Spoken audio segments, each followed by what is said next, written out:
Hey, ladies and gentlemen, this is Ryan here. We recorded this episode a little over a month ago, and since then, things have changed in the world. So we have some talk in here about Aaron being at TFCon Orlando, and obviously that isn't happening for good reason. We hope everyone out there is able to find enough toilet paper, because at the moment I can't. But in all seriousness, we also hope everyone is safe and taking care of themselves and others during this COVID-19 crisis. So be safe, be well. We hope everybody the best. And on with the show. We should give out paper clips, prime paper clips. Just nail polished red and blue. Yeah. You got to give it a witty name, though. Primer clip? Optimus Prime clip? Opticlip? Cliptimus Prime is what that's going to be. I don't know if it is. I'm not convinced. Megatron must be stopped, no matter the cost.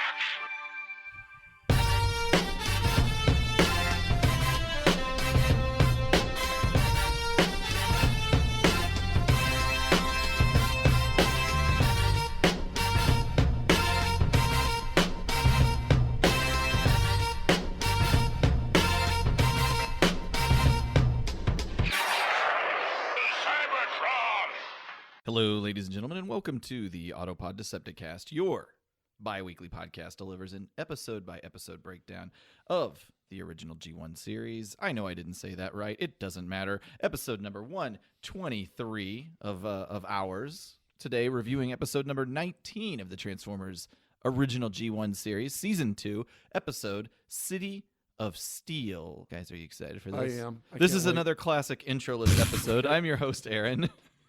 I'm Ryan, and again, Aaron refuses to let Caleb answer that question. I didn't Are you realize guys excited? It's rhetorical, fuckhead. I didn't realize that. Yeah, this is season or episode 3 of season 2, right? I don't know that. It is. I have it in my notes. Oh, It's I episode trust- 3. I You trust said you. episode City of Steel, and I thought you were going to say 3, but yeah. Caleb, what do you think? It's episode No, 2. let's not. Fucking asshole. I will say up top, not excited for this episode. I am. Here's I where can you're say up top, wrong. I have never been more excited about an episode than this one right here. Because this episode We're is doing spirit fucking fingers awesome. at each other. Bring Yeah. on the crazy. I'm very excited about City of Steel. Shout out to Steel City Bots. I'm sure that's the homage from the Nerdy Geek Talk Network. Mm-hmm. Number 1, They with a bullet. showed us some love at TFCon. Couldn't have done it without those good vibes coming That's right right. from them. That's right. I could feel it. Yeah, I could too. It's giving me the tingles. Yeah. I got I a won't tingle say in where. my bottom. Oh, Well, some people will say where. Classless fucks. Before we get into this episode, let's get to sipping. Oh, shit. I'm curious to see what kind of drink you're putting together for an episode that you hate. I haven't tried this one. Is there going to be a we'll lot see of how it goes. hot damn in it, or No. It's rum-based. You'll enjoy that, Aaron. It's Boone's Farm. I just brought a gun. This glass has a gun in the bottom of it pointing at my face. what would you say is the most garbage drink that you would consume regularly, maybe when you were on the come up? of Mickey's alcohol? malt liquor. Yeah. Yeah, a lot of malt liquor. I wonder if the mics are picking up this plane. That's pretty loud. I did. I In drink high a- school, I got drunk a couple times off of Mickey's. Oh, it's some the worst. early, like my first cheap. drunken It's times. so cheap. Yeah, I drank a lot of White Russians. I don't drink those anymore. I drink a lot of White Russians. Yeah, you can't drink those Yeah. a lot. I mean, I drank a lot of them. yeah, I didn't know what I was recall. doing. We all went through our dude phase. A lot of the malt liquor. I was cheap. You could get a 40 for $1.79. Mm-hmm. I used to drink a lot of Southern I Comfort. stayed away from the Ugh, whiskey. What the fuck is I up drank- with that? I stayed away from the whiskey. Ryan, All right. what do we got? This is the adios, amigos, Oh, because no. I'm committing suicide after watching this episode. This is from page 10 of Jigger, Beaker, and Glass. From the Army-Navy Club in Manila, 2 ponies, which is about half a shot of Bacardi, 1 pony dry vermouth, 1 pony cognac, juice of half a lemon, and 1 pony of dry gin. Shake well with lots of cracked ice, pour into a large flat champagne glass, and send for the Marines. I like how your personality changed halfway No, between it. I do. I The one, when I read it in that voice, it's in quotes. It's what's in the yeah. book. No, that's good. I like Okay. that. Also, it's weird they say send for the Marines because this is from Army Navy Club. So, Yeah, they would not like the Marines in there. yeah, it's Cheers, All right, gentlemen. we're cheersing. All right, let's see. I'm skeptical of the dry vermouth plus rum plus gin. plus cognac. Sour. Very sour. Send for the Marines. It's very sour. It is pure sour. What was it? What was Gears' nickname? Sour balls. I should have done this for Gears. Mm-hmm. The sour. It plus is sour, just like my feelings about this episode. Well, I'm glad there's a connection. All these cocktails are. My reaction is always like, whether I like it or not, it's always.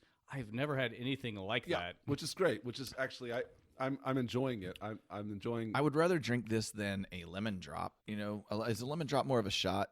I think so. You've got like a lemon liqueur and vodka. Well, or a lot of the something like shit that you would associate with this these days is just way too sugary. Yeah, very sweet. And I'll drink not anything, but I would take this over those kind of drinks because it's less sugar, and I like stuff dry. This is almost like This is very dry. this is verging on martini territory. Mm-hmm. Yeah, It's got kinda. that vermouth. Aside from the lemon juice, I could do it on a hot day. Yeah, a lot of these are for hot conditions because Yeah. air conditioning got- didn't exist. Is there any left? I'll keep sipping. There is. Oh, There's probably enough for another one. I'll go grab the shaker. Yeah, you go get that. Slave. So I'm looking forward to my cruise. Yeah. You're already on Disney cruise time. Yeah. I'll be going to Disney soon as well. I saw I that. should say. Oh, yeah. I'll be going to TFCon. Yes. And so I'll be spending a lot of time at Disney and Universal. Mm-hmm. Aaron will be And repping TFCon. 1/3 of the APDC if you want to go mob him for our goods. Or he did represent APDC. It's true that by this time it might be over. It's over. Well, this episode airs 3/22. So you'll be there. So I'll be there. Come see me right now. Yeah, go see Aaron at TFCon. Unless Find it's him. after 3 o'clock, I'll probably be wandering around Universal Studios. Tackle him, kiss him. Yeah. Get me a little taint touch. Ooh. Patrons, what's up? You ready for those booty boxes? Yeah. We're not. Nope. As of this recording, we're definitely ready to put them together as of the air date. They And should they'll- be. We'll say that they're April. going to ship out in April. in April. That's the APDC tentative promise. A very loose thread of truth that promise is hanging on. we Hope and we desire. fulfill our obligations eventually. We do.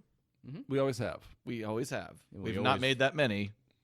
No, we shouldn't. We cannot overextend ourselves. No, they'll be It's great. true. They're going to be great.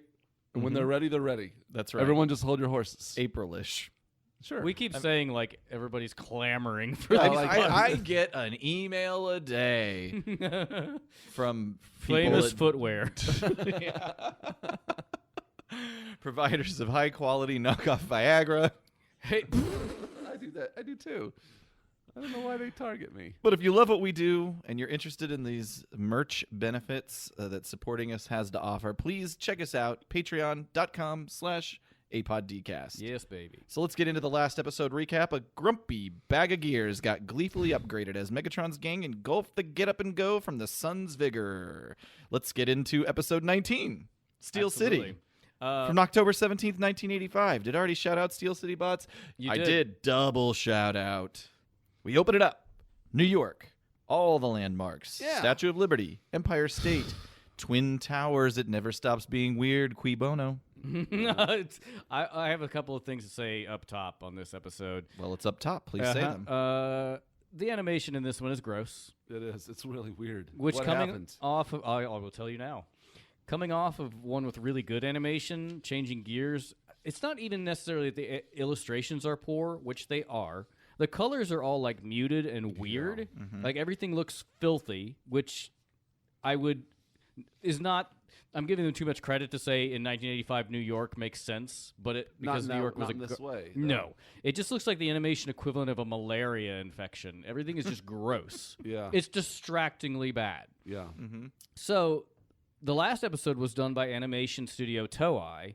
This one is done by AKOM. This is AKOM's first appearance. Yes. First, Did you have information on this as well? I do, but we can continue the Okay. conversation. I'm really intrigued by this. Tell me more. Well, from the TF Wiki, AKOM, which stands for Animation Korea Movie Productions, It's fast and loose with the An acronym. thank you.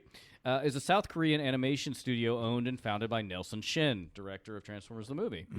AKOM is known for its very error-prone, cost-efficient animation and is used frequently for American cartoons. Some shows AKOM has worked on include The Simpsons, Saban's X-Men, and The Silver Surfer, The Tick, Savage Dragon, Tiny Toon Adventures, Arthur, and Batman the Animated Series, that last of which they were actually fired from because of their consistently subpar work. That's all I have on So this that. was lasting well into the 90s. Oh, yeah. This kind of treatment. And they were very cheap, yeah. which is why You people pay- use you it. Yeah, get what you- Toei, which did you the get what you great pay for. majority of Transformers episodes, although sometimes Toei is credited when it's clear that they outsource some of it to Yes. other third parties. But AKOM was Korean, and I guess they just did it cheaper down there. Maybe it's sweatshops. Little animation. That takes me to that Banksy episode of The Simpsons where they go into the animation. We've mentioned that sweatshops. before, I think, as well. AKOM has 2 or 3 episodes in season 2, but season 3 they're all over the place. Oh, no. Starting with 5 Faces of Darkness. Yeah, they do all and that those. whole muted that muted coloration, less saturation. Is that just a all budgeting throughout decision? Like people here, or Hasbro's just like, yeah, you know knows? what? We don't have that much of a budget for it. Or we're just trying to save money. And Or we they don't needed care. it delivered quickly because they also worked quickly, which is why it looks so bad. And we need to dig into the Nelson Shin connection a Yeah, little bit more I'm because curious. obviously he directed Transformers the movie, Yeah. but he didn't use AKOM as the animation studio. Oh, God, though. can you imagine? He, I think Toei is credited as. We'll have to Yes, go back to yes. that episode. But I think Toei I believe is you're credited right. as the animation Oh, that's a good studio that call. was used for it.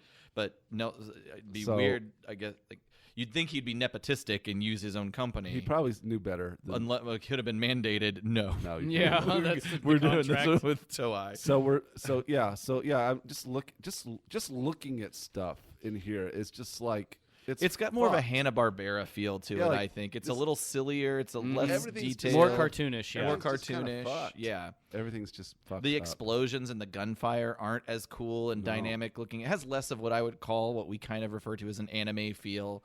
Doesn't Yes. have any of that, none of the dynamic stuff.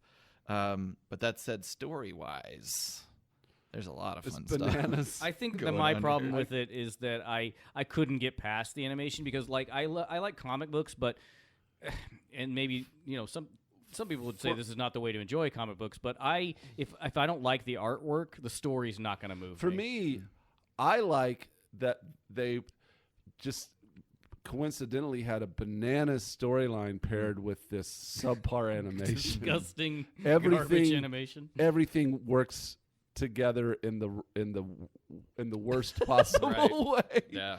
It's like a good pairing. It's a good pairing of a weird story it's a snowball and effect. weird animation. It's Okay. good stuff. That's why I like it. I forgot to mention that though AKOM is notorious for doing things on the cheap and all of its errors, they weirdly enough animated at a higher frame rate, a slightly higher frame rate. And so their animation is actually, it's noticeable, but it's negligible at the same time, Right. but it's a little smoother than It's just so overshadowed by studios. Yeah. So getting into it, right at the beginning, Laserbeak appears on the scene, and he fires his lasers out of his eyeballs on an opening to a Ninja Turtle style home base manhole cover. Yeah. which levitate. He must have had Megatron's ion gun from the last episode. Oh yeah, does it work on He energized that things that aren't cover. boulders? And it just lifts up magically. He ducks down in the tunnels beneath the surface. He eventually comes to another set of steel doors, which he fires on and open up and reveal. Are his eyes just a garage door opener? Yeah, they are. The doors open and reveal a goddamn Decepticon base Here again, beneath we the see, city of New York. Yeah, we see the Decepticons making a new temporary base. Yeah, but this temporary base has got some weird stuff going on. And with it's it, man. giant. Oh yeah. It's as big as the city. Empire State Building. Yeah. Oh yeah. Well, and as we'll then see some. later, there's It's- tunnels that It's connect tunnel the under city. the whole city. Yeah. I think this is what you're saying with the whole faster frame rate, Aaron, because we see that's not Hook. I can't This- remember his name. This lift. But the it lifting- drives up onto that lift very super fast. And I Yeah. think But also the lift itself, like those extend, like the scissor lifts. the scissor lifts, That's a lot of scissors. That's a lot of scissors. It's also supposedly later there's a scissor lift that supports the weight of the Empire State Building, which is great. Wouldn't be weird at all to have a whole structure that you've completed, put on a lift and lift it up. That wouldn't do anything for the the structure of the foundation. Do we ever get the Empire State Building back in this episode? Yeah, we do. I mean, it's off camera, but That's- there's yeah. and it's a throwaway line. And it's only insinuated. Exactly. It just gets put back up. Laserbeak flies back into Soundwave's chest. We're reintroduced to the Constructicons who are building this base, and they aren't getting along at all, and it's kind of annoying. All kinds of bitching, nagging at each other. They aren't a very collaborative team, if I may say. Yeah, it's true. This was weird. Like, Long Haul gets a bunch of detritus dumped into him, and he says, Remove, always remove. I didn't join this outfit to be a dump truck. which I don't even know what to say about that. Yeah, he is a dump truck. Also, Not according to Ryan. He's imitating one. dump Yes, truck. but Understood, and then but hot on the heels of that, Mixmaster says, "Right, Mega-Mega-Megatron," and their speech patterns are so bizarre. They're wacky. Which this is again, I don't understand why it's so fucked up. Yeah. Yeah, they make these characters extra. Mm-hmm. Megatron shows up on the scene and tells him to shut the fuck up and finish the job. Seconds later, the goddamn Empire State Building is sucked into the earth. Soon, all of New York City will be Megatrons. I guess I struggled with this. Yeah. Megatron's proportions are really weird. I've noticed, like in this, they're Puffier, maybe. Yeah, More yeah. I mean, again, and more what- cartoonish. I don't know why this bothers me so much, but they have all this. They've built this high tech. You got the high tech metal paneling everywhere, and then That crumbles like rock. But then they've done that to that aspect that he's hitting the crumble. Like, and why'd you even put it there to begin with? It's just weird. Mhm. It's Yeah. just odd. It's I will say now that you've mentioned that, Aaron, the animation is smooth. I guess I was just distracted by how cartoonish It's really and terrible it's it real is. cartoony. Yeah, it's very smooth. Even their movements are like you would expect to see in like a what's going on there? like a Hanna-Barbera. That's Like, I think of Mixmaster. Filmation or Hanna-Barbera. Yeah, definitely. Or even the way they animate things like water or liquids, it just It's doesn't feel as super- cool as the Toei. Toei. Yeah, it's not good. It's not as good. Like that shot. That shot is Megatron terrible. waving his arms Who back did and forth. GoBots? I think Hanna-Barbera did GoBots. I think that's right. So the scheme is so far, the Decepticons are removing the Empire State Building and put another building in its place. Basically, what they do, which we'll see, instead of is level- sink the Empire State Building into the ground Uh-huh. and reformat it to be a Cybertronian building, and then raise it back up. And they did all of that in like a day. Well, that. we've seen the Decepticons are very resourceful, so I'm not knocking their ability to do that, but it's just like So there we go. The Empire State Building is sinking Whoa. into the ground. Bye. I want to see a guy that's like on his lunch break, like walk up to me like, well, no, that's that, and like Well, go guess home. I'm going home. Yeah. We're back at Autobot headquarters. They're engaging the 24-hour news cycle. And after airing a puff piece about a Hasidic lemonade stand, we report that officials are baffled at what happened to the Empire State Building. But Prime ain't no fool. He commands B, Spike, Ironhide, Bluestreak, Ratchet, Trailbreaker, Wheeljack, Hound, Mirage, Sunstreaker, and Sideswipe. Let's all meet in Central Park. Okay, couple things with that. You, Aaron, just made up that part about the lemonade stand. The reason I made that up Is because they say meanwhile. Yeah. Meanwhile, officials are baffled as to the cause of the disappearance of the world-famous Empire State Building. And shout out to TF Wiki. They act as if it's not the first most important news story it's not the top story. to be reported on. They're like, and then they raised $14 for a little girl in a hospital. Meanwhile, Empire State Building's gone, y'all. Right. The latter half of the team is cruising. Oh, go ahead. No, I'm sorry. I was just gonna say there's a bit where they roll out of their base, and Spike goes, "Hey, Bumblebee, wait for me," which we do not see him do on screen. Bumblebee does not wait for him, but then Spike, I guess, does get into him somehow. Yeah, you but see he him- just runs after him. Yeah. I just thought it was funny because when I first made the notes, I wrote Bumblebee wait for me and then LOL no. Oh, and as you said, Aaron, Sparkplug tell Wheeljack and the others to meet us in Central Park, which is the vaguest instruction that there's ever been. For those who maybe haven't been to New York or ever used Google Maps, Central Park's not small place. It's really enormous. It's over 800 acres. It's very big. 1.3 square miles, 3.4 kilometers. It's great. I've been there. You know, walked I around actually have not been there. I went there specifically because the building in Ghostbusters that Sigourney Weaver's character lives in, it borders Central Park, and also the office of the doctor in Rosemary's Baby, I think, is off Central Park. Anyway, I did a lot of filming locations when I was there.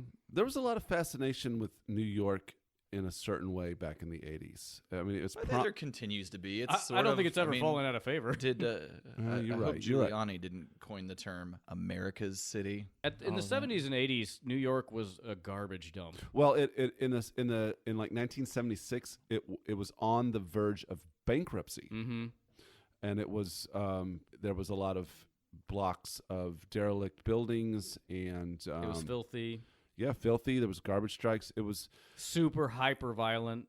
It was very violent, and so then you've got this romanticized appeal about the New York in the 70s, where like I don't understand that. The grit, yeah, like Watch Serpico Taxi type Driver. Well, people that exactly. Taxi Driver's a good one. Mean Streets. I read The Warriors is Yep, Well, Warriors. What's the other one I'm thinking about? I think of the Godfather movies Escape. as well. You got Escape from New York, where they finally just That was set in 1997. I know, but I know. It's filmed in a way where like the trajectory of New York is that they're just going to wall it off. Yeah, we just watched that the other night. I mean, we'd seen it a bunch of times, It's a but that good was one. filmed in 81, set in 97. I'm like, why not stretch it out a bit? It was But filmed. anyway. It was filmed in St. Louis. Was it? Yeah, so That's about what St. Louis looks like now.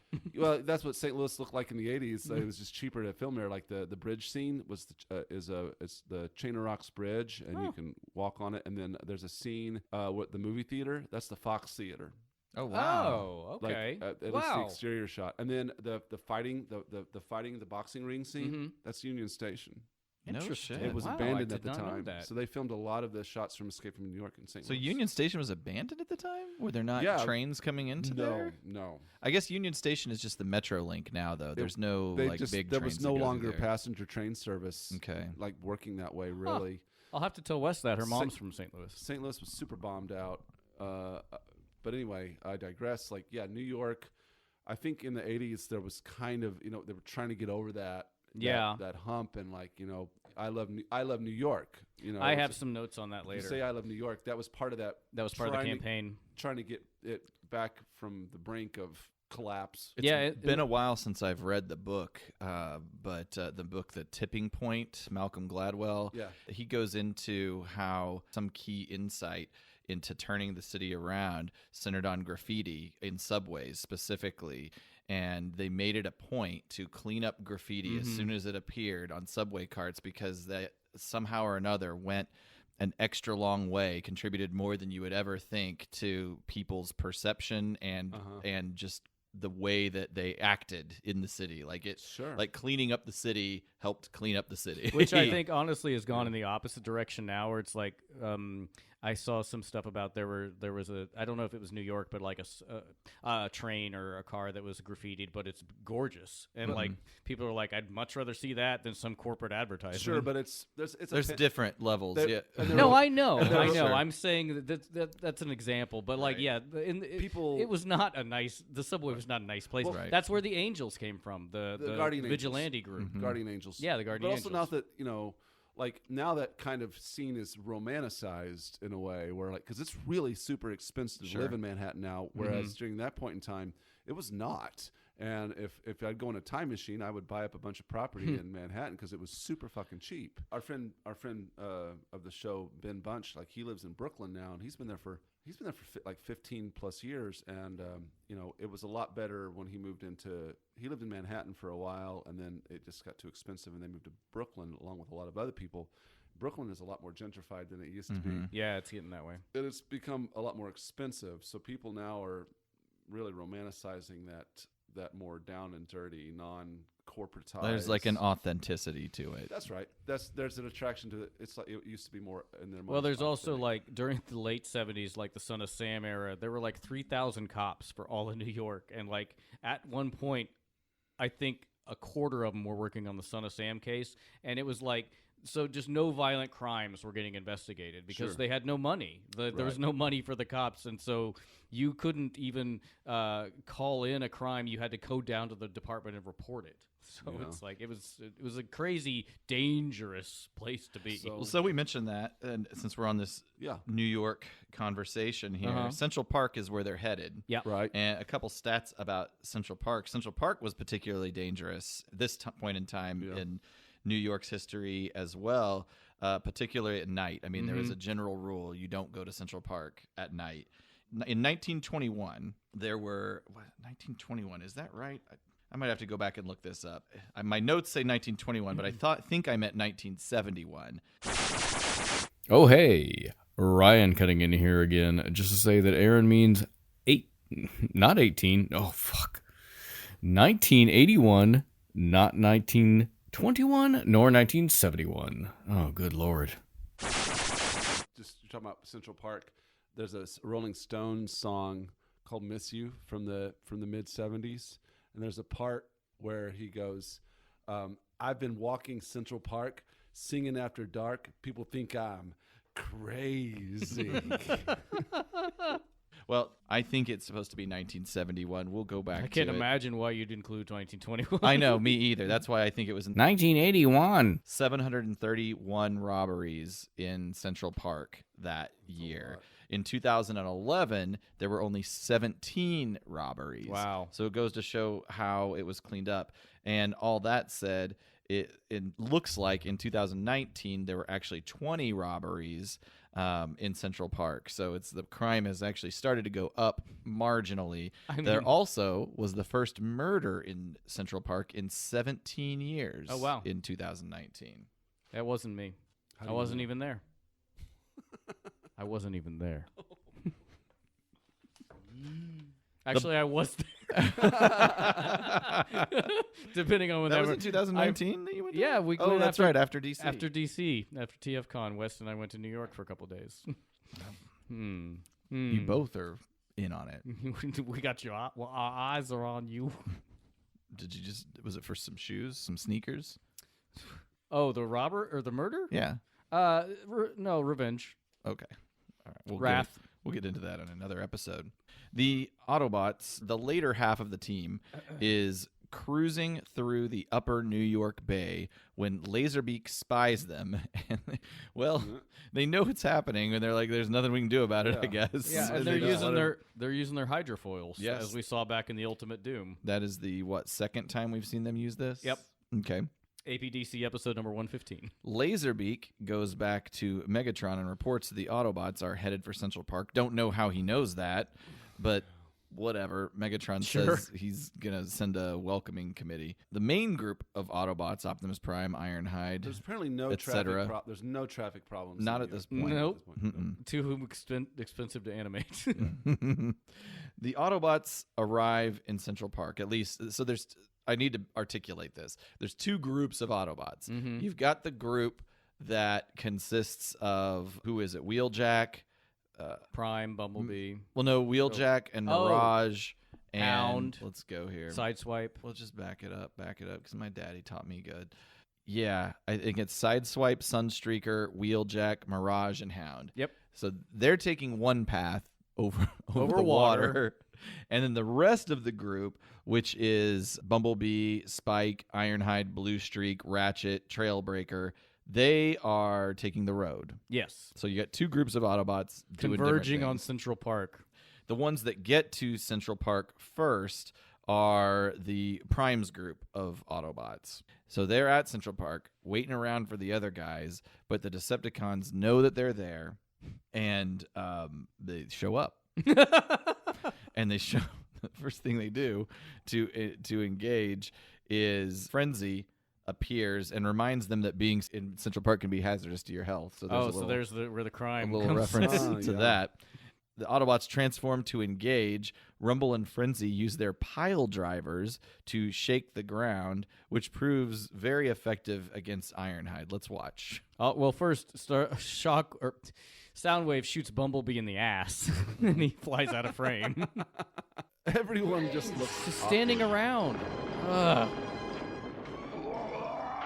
Ironhide falls over as if his ankles were tied together. That is a gif. We got to nab that before Out of Context does. the sound. So fucking stupid. Yeah, that is like a Chilean soccer flop. I don't What? get that reference. I don't get it. Soccer is a notorious sport for people faking injuries and faking fouls and things like that. Shots fired at But football. strangely enough, the American soccer teams don't employ that technique as much, and some people wonder if that hurts our success in the World Cup, that we should flop more. No, I don't not wonder this, that. Not this nation. Not America. No. USA. We flop in- We don't flop. No, we flop. We're gonna flop in everything In else. anything, yeah. We flop in the detrimental ways, Yes. like politics. We flop so hard. Yeah. Well, underneath the park, Scavenger busts up the roof of their facility, which creates a hole underneath Optimus Prime. Ryan, you seem to be Did ready. you want to talk about the cell layering error? You talk about all of it. No, that's it. It's just whenever The Scavenger, cracks Scavenger overlap. is breaking up the ceiling, and the cracks are in front of his body. Yes. So it's like the top layer, Yeah. and so That's it looks error like number 1 of 7,000. Yeah, exactly. But it looks like the cracks are across your television screen. Mm-hmm. I didn't even notice it until right now when we were watching. yeah. And they know right where Prime is standing. Yeah, that's another. Like, Doesn't explain I how they know guess. that. This is where I was going to bring in my conversation a Okay. little bit. But we can fast forward to, we can get up to the point where Prime actually falls in. Okay, so they're busting up the ceiling, creating a hole perfectly underneath Optimus Prime, who's engaged with Soundwave, doing a Soundwave. pretty good job. A Yeah. little body slam action Well. there. And then underneath, we see the Scavenger's bucket I guess. just carry Optimus Prime down underneath Although in the next ground, shot- and then we see him fall. Can you play This is very unexplainable. Can you play the audio of him falling? Because it's just great.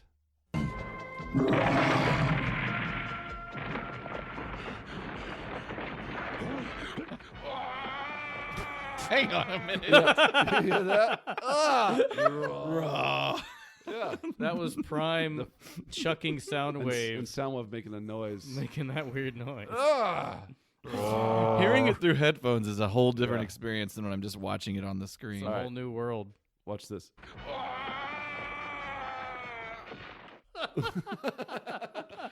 What a glorious Peter fall Cullen yell. is the master. So, in this episode, there's a lot of people falling into holes Yes, that that's are true. that are and it sent me down a tangent, kind of stemming from More Than Meet the Pod. Made a comment on their episode from Plague of Insecticons. 6 weeks ago or 8 weeks ago Yes. or whatever. That they were asking about quicksand, and they asked if there's quicksand in Missouri. Mm-hmm. There is, but it occurs when there's low water levels on our big rivers like the Missouri and the Mississippi. Mm-hmm. That's really irrelevant. It sent me down another. I was like, well, what do we have? What threat? We have sinkholes. Oh, that's Oh, true. for sure. We have Yeah. That's faster than quicksand and way more dangerous. So similar to the robots falling into holes in the ground here, Missouri's got over at least 11,000 documented sinkholes. if there's a sinkhole story that makes national news, there's an 88% chance it's in Missouri. Missouri Yes. has a lot of caves, a lot of caverns. Right, and there's been a couple Nixa itself, our hometown, has multiple sinkholes, and there's been a couple of newsworthy sinkholes. One right by my mother's house. That is correct. That is one of them. in your old neighborhood. That is correct. So, but one of them, before I get to that one, there was one opened up by the Nixa Junior High track. Mm-hmm. Oh, So the Nixa School District So the report goes, the Nixa School District says it requested an expert to look at a sinkhole that opened up near the track of the junior high school. School leaders say they will measure the sinkhole to determine the next step. So... what year was this? Abandon the This has school. been within the past like 5 years. Okay. There was like literally by the track, like a hole opened up in the For ground. those- no follow up so far. For those who Sounds don't like. know, what a sinkhole is Oh, whenever there is an underground cavern, a Yes. cave basically, and the ground above it becomes unstable or saturated with water and caves in and collapses, and anything that's above that falls into that hole. Right. That's minor in comparison to the one that Aaron's talking about. So on my childhood street, and then Aaron's mom. Sorry to moved put the near that. lead way up top. That's okay. You didn't know what I was going to say, so you just went ahead and started saying things. Like 3 houses down from my childhood home, there was a house, and half the house fell into the ground. Shit. Are you aware of this? No. You've not seen You don't pictures remember? of this? I don't even, at this point, I don't even read sinkhole stories. It was Yeah, but huge this was- national This was in news. 2006. And so his name was Norm Scribner. We call him Judge Scribner because he was a judge apparently. But so directly from the article, Norm Scribner's just happy it wasn't his living room, which is where the Nixa resident says he was when he heard his garage, driveway, and 2001 Chevrolet Cavalier plummet 75 feet into a sinkhole at 8:30 a.m. Around noon on August 14th, more of the house gave way, cracking in half and leaving the exposed Jesus. kitchen dangling above the 60-foot wide hole, still growing at that point. They've filled it in since then. Mm-hmm. But the man first thought that like there was like a tornado or something hitting. He thought like something had hit his house, and he was so when he returned from like hiding, he came to the edge of his kitchen, and his house, the rest of his house and his car had fallen into the ground. Missing. Google it really quick, Aaron. I want to show Ryan. Just to He must have had a gambling problem. They couldn't. Why?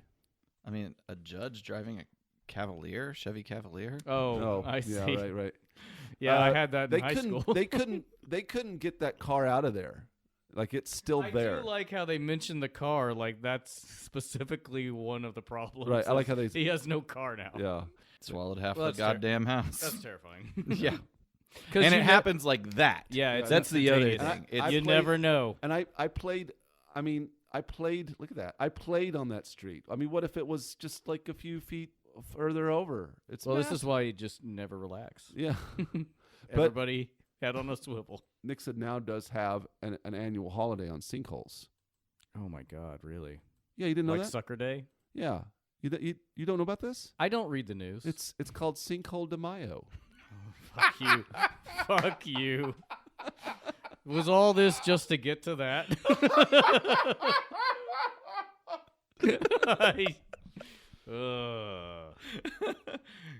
I curse you. I would like to thank More Than Meets the Pod for inspiring With this long setup. We definitely need to post some pictures of sinkholes Yeah. in relation to this episode. So there you go. So I think Optimus. Actually, we not even in relation So to this episode. it We should almost just start so, doing it. Essentially, Optimus falls into a fucking sinkhole, created One by that's the created by Decepticons. Scavenger. the, Sure. the Constructicons. Yes, that's what happens. We didn't even cover the fact that Scavenger is at a certain level. Like he's Yeah. busting up something that is at the extreme of his own height, which we'll just make it up and say is maybe 40 feet. But then Prime is falling hundreds of feet all of Yeah. a sudden from Yeah. the ground above. And he's down at the ground. Yeah, it makes no sense. The Decepticons' base is under the entire city. Yeah. Prime falls 100 feet, and Megatron he lands, by the way, in Long Haul. Long haul. Just perfectly lands in Long Haul, the bed of his truck form. Megatron walks toward Optimus Prime with what can only be described as like a red rocket dildo. Well, I like that, but I was thinking a fire, like a little rocket of a firework. But I like where you're going. Yeah. I said dildo. You did. It does look like it has a twisty end It's like a where Sharpie. it's variable. It's like a red Sharpie marker to me. But he didn't take the cap off. He didn't take the cap off. Then he flies out of that hole. Well, he gives a couple zaps Flies out of that to sinkhole. Optimus Prime's abdomen, and then he gets giddy. Which disables his motor skills. I guess, yeah, whatever. that's what we're led to believe. There's next to it, there's Judge Scribner smoking a cigar going, not again. I'm getting too old for this shit. He would smoke a cigar. It was great. It's like the movie Home Alone. Wherever Kevin goes, the same thing happens to him. Yes, that's right. God damn it. He flies out of the hole and warns all the Autobots to basically get the fuck out of here, or they'll never see their leader again. From now on, Optimus Prime and this city belong to me. Such a weird threat. Get out of here. You'll never see Optimus Prime again. Like, what is your plan? To release him at some point? Yeah. If they do leave New York? The Autobots, anytime Prime is even remotely threatened, they're like, okay. They just do whatever Megatron says. Well, they hang around for a little bit. It's kind of awkward. Megatron commands Scrapper to activate the lift at that point, and that's where we see his new version of the Empire State Building is revealed to the world. So it's like he wants the Autobots to see this. The whole time, the Autobots are just standing around watching all this happen. Right here, we're at 6:20 approximately whenever Soundwave speaks. Mm-hmm. I cannot understand what he says. Well, I guess we'll give it a listen. Okay, I got it that time. Did you guys understand it? Scrapper or something? Scrapper is ready, mighty Megatron. Yeah, it's very hard to understand. I like how when Megatron's flying and he says, belongs to me, he points at right at his his face. belongs face. to me. Yeah, and then we have this weird like freeze frame where the new It's tower nice. comes up, Looks good. Mm-hmm. and then it just starts being animated and rises out of the base. Looks like something you see in Dubai. Yeah, it's supposed to be like a new Cybertronian. I think the new Cybertron You're all for it. Fucking A, man. looks pretty good. Bring it on. I gotta Yeah. hand it to Megatron. Yeah, He's doing a pretty good job. Yeah, with he's this scheme. helping clean up New York. Megs can get it done. Yeah. I would say that Megatron probably is helping contribute to cleaning up New York. He got rid of that graffiti on the subway too. right. Yeah. The Autobots, they are hanging around. I mean, they're literally, Megatron is still in the park. Nobody's attacking Megatron. They're just watching in awe. Megatron threatens if the Autobots interfere, they'll melt Prime down for paper clips. And that's where we go to commercial. Back from commercial. Mm-hmm. Humans and Autobots are evacuating the Big Apple. They're getting out of there per Megatron's command. They just take an exit ramp. Mm-hmm. Oh! Before that, we do see a shot inside a Bumblebee, whose seats are no longer pink, but everything else is. Yeah. He His changed seats it are up. shit brown, but his entire interior is pink. And then we get an off ramp off of the bridge, which is not into the river. It just goes into the presumably. Hudson. Yeah. They just float around on that. Was it Hanna-Barbera that was the original Sea Lab? I think so. Yeah, why? That's what it reminds me of. The It's just animation? the style of animation. It's low Hanna-Barbera, quality. yes. It's low quality. All right. I mean, I know we've covered it ad nauseum. It just hit me. All right. FYI, the Brooklyn Bridge does not have an exit ramp. Thanks for doing that research. Yes. Wheeljack and his crew are lamenting that they weren't able to connect with Optimus Prime and the others. And there was a funny voice error there at that point because we hear Ironhide speak. And he wouldn't be hanging out with Wheeljack. He was with the other group. So it was a weird random. There's a few fun audio ones. The best one's coming up, though. Audio errors. Back at the Decepticons' new base, Megatron is gloating to Optimus Prime. Go look at Megatron's hand. Another cell layering error. Oh, yeah. Megatron is standing over Prime in Long It makes it Haul. look like he's standing on him as a little tiny man. He does look tiny because Megatron's hand overlaps Prime's smokestack on the left shoulder. There's a lot of layering. His in hands it. are This is enormous. paused at 7:44, and Megatron's hips are Everything's big and weird. Everything's weird. Megatron's going to take over New York. Next, the rest of North America, which is a weird. Why stop there? He usually says the universe. Yeah. But he's like, okay, maybe that didn't work with the solar spear should've or just solar needle. He should just say the tri-state area. Yeah, he's like, maybe I'll walk it back a little bit. We'll move from Manhattan into Brooklyn, maybe take over the whole island. Go over to Bayonne, hit up New Jersey. Yeah. Yeah, maybe get Long Island a little bit. Yeah. Yeah. He's like, not Staten Island. Yeah. Nobody cares about that. I'm not going there. Every time they mention the Bronx, their eyes roll. Mm. Then we'll go upstate. You know, they should. Yonkers. It's too bad they don't have like a New York character in this. Like Yeah. yeah. Hey, what are you guys doing? I think it would be cool if they would have introduced like an Autobot taxi cab. Like, that would have been cool, or even like they do in and some it's of the got an other episodes, attitude. like with Luisa, like a native yeah. of New York. That would have been neat. Yo, follow me. Hey, yo, Hey, you don't want to go you over don't there. wanna go there. That's not. You don't get the good. You don't get the good canola Yeah, that way. like the mafia. So they've got like it's like mafia. That would have been fucking interesting. Now we have Wheeljack. if the who mafia is- was working with the Decepticons. Wheeljack Yes. is more Yeah. Jersey though, isn't he? I don't know. I don't know any of But those he's upstate things. Jersey, or he's like northern Jersey. I He's don't he's know. close I to the can't- city. I don't know those differentiators. I can't pinpoint what Chris Lotta's doing with that one, but Or I would have liked it if like a side plot would have like Bumblebee gets mistaken as a taxi cab and he keeps keep trying to hail him and get inside of him and they're like, take me to JFK. And he's like, I don't know what to do, and then falls off a cliff. That would have been good. I don't know what to do.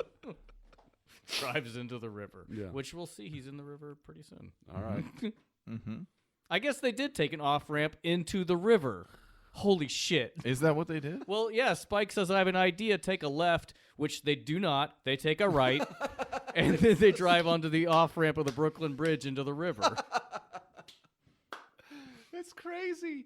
So, yeah, here we have Hook with a lightsaber. That was a pretty smooth transformation. It was pretty sweet. Yeah, Hook transforming into robot mode was pretty sweet. The cells over Prime's eyes are a little bit Not off aligned. at the 750 mark. Yeah, it's a smooth transition. But into it's almost something like, that looks like shit. it's almost like Play. Yeah, it's like Yeah. watching Play-Doh transform. It doesn't impress me much. Yeah. You're a real Shania Twain. I like how he's straddling his legs there. Yeah, they're going to True. trib. At 8:02, Prime and Hook are about to scissor on down. I made the trib joke. I don't Didn't know what you a hear that? trib is. Trib I know, is I know what a scissoring. scissor Oh, is. I Trib did is not know scissoring. I'm that. sorry, you're more up on the official names of the Hey. lesbian sex positions. If you think I'm not on X videos doing research for this podcast and my friends, Help! I'm stuck in an oven. yeah, I'm under the bed, stepson. I just wanted the honey. Oh God, it's a Winnie the Pooh porn. He wanted to get rabbit's honey. My tummy. Oh God. Well, this was good. We did a good job. No, we didn't. Megatron is concerned about Prime's potential for the continental cock blocking, if you will, and he commands Hook to hack up Optimus Prime like some kind of pork-based primal. And you see, this is witty because in the meat industry, a primal is a cut of meat that is initially separated from the carcass of an animal during butchering, and additionally, a subprimal is the next cut after the primal, larger than Oh. a steak or a roast, but smaller than a side. And that is what is generally shipped to your local butcher So, or like- packer for so, like, further what- processing. So it's almost as if you work in the meat industry, but I'm just a big fan of meat. I gotcha. Yeah. So what's course. hanging up in Rocky, which he punches, is like a primal, That's and a then whenever primal. that gets disseminated, it's a subprimal. That's correct. And all of that is Nice. funny because Optimus Prime and Optimus Primal from Beast That's Wars. actually kind of fucking interesting. I That mean, I is. know they were doing primal to mean an no, animal, but that's you guys just actually made sense. for the first time ever. Maybe Transformers Reanimated can write a script about the Autobots interacting with the meat industry. I was hoping And that they can include the Beast Wars characters because technically Beast Wars is G1, right? I was hoping that the- yeah, I mean, kinda. Let's I was hoping you were going where they would interact with Rocky Balboa, like they'd have like a crossover. I know that Rocky is in some comic books. I don't. G.I. Joe. Okay, it is GI. That's it. That's GI Joe. I knew it was in a Marvel book, and I couldn't remember if it was Transformers or GI Joe. he just runs into a mess of Cobra With his Cobra- boxing it just gloves. punches him up. So here we Lightsaber. have Long Haul with Mace Windu's lightsaber. because it's purple. Yep. Oh, good. I didn't. This might have make that more to do with connection. Nelson Shin's involvement, you know? It could be interesting. Yes. I mean, but it's true. But like, there are also Star Wars There, sound that's effects true. throughout. They've been ripping off from that sound bank since Mhm. episode 1. Yeah. But the visual side of it So is they new. cut him up. Mm-hmm. It's Hook just- finishes the job. it's disturbing. Long Haul carelessly dumps a whole pile of Prime parts just on But the ground. It isn't disturbing to me in a way because he's still okay. I guess it's true. Yeah, Like, it I'm makes just like, it okay. What is this? It's like, It's weird. Megatron picks up Optimus Prime's head. It is weird to me how he fiddles with the Just fiddle wires. with the Yes. wires. And then Yes. Optimus Prime comes online.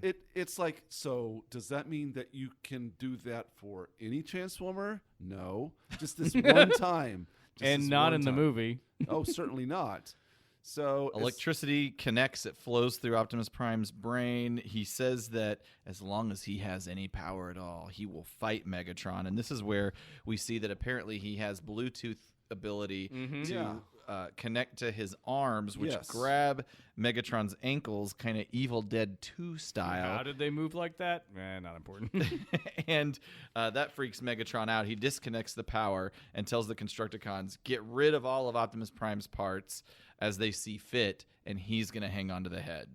Yeah, and in my mind, he could do all kinds of fucked up stuff with that head. Oh no, like Ed Kemper style.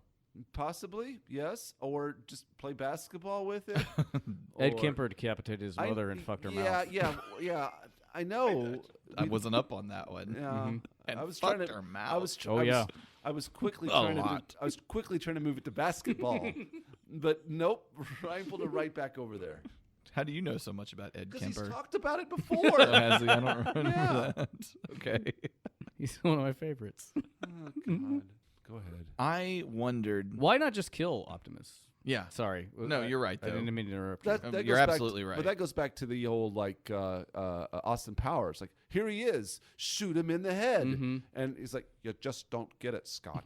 And he won't because Well, maybe, and you again, just don't get it, Ryan. to get too wiggity about it, but like there may be a part of like Megatron that's like, without Prime, what am I? Like, I don't really necessarily want Ooh, to yeah. conquer the galaxy. I just, this just- rivalry is what He I wants want. that tension.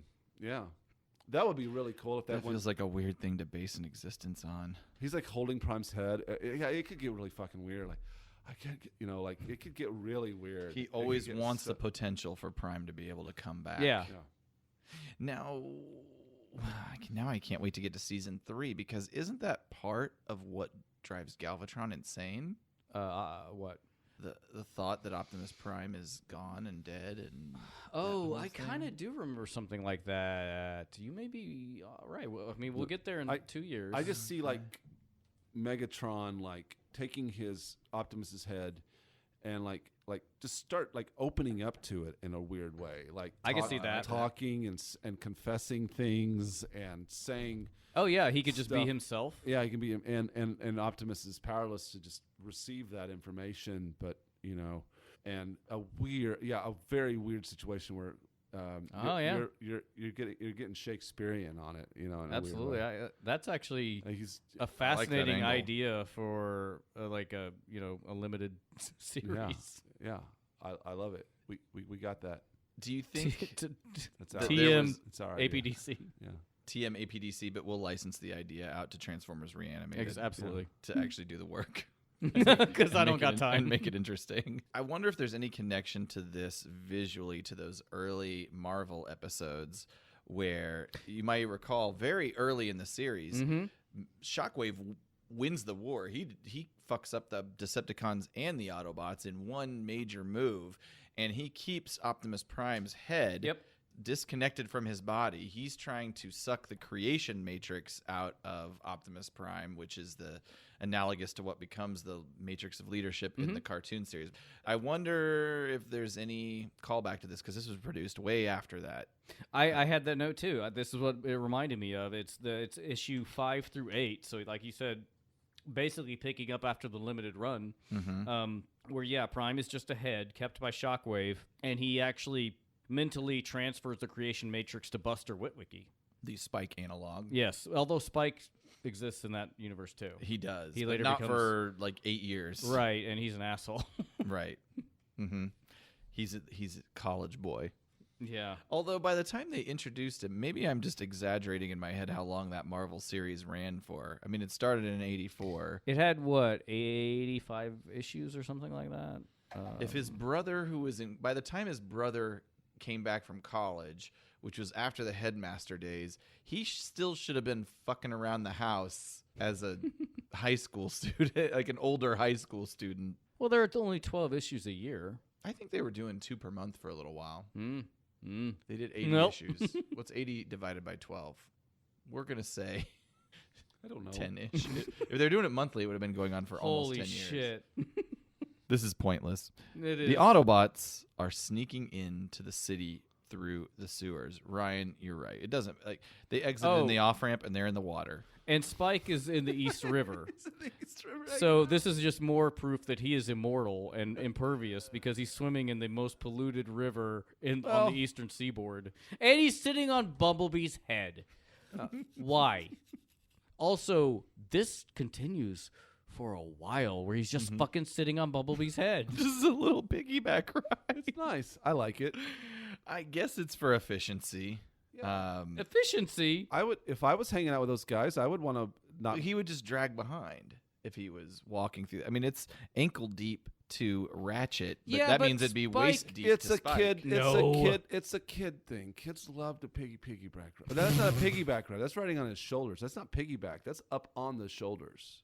Like it's kids Like getting love ready that. for a chicken fight. They're even taller. Just like riding around. They're like tall. Yeah, it's great. Kids love that. All right. My boys love that. I think it's just to get them moving faster. That too. That's why I put the kids on my shoulders. Well, I mean, if that's true, mutual. animation-wise, just make the water lower.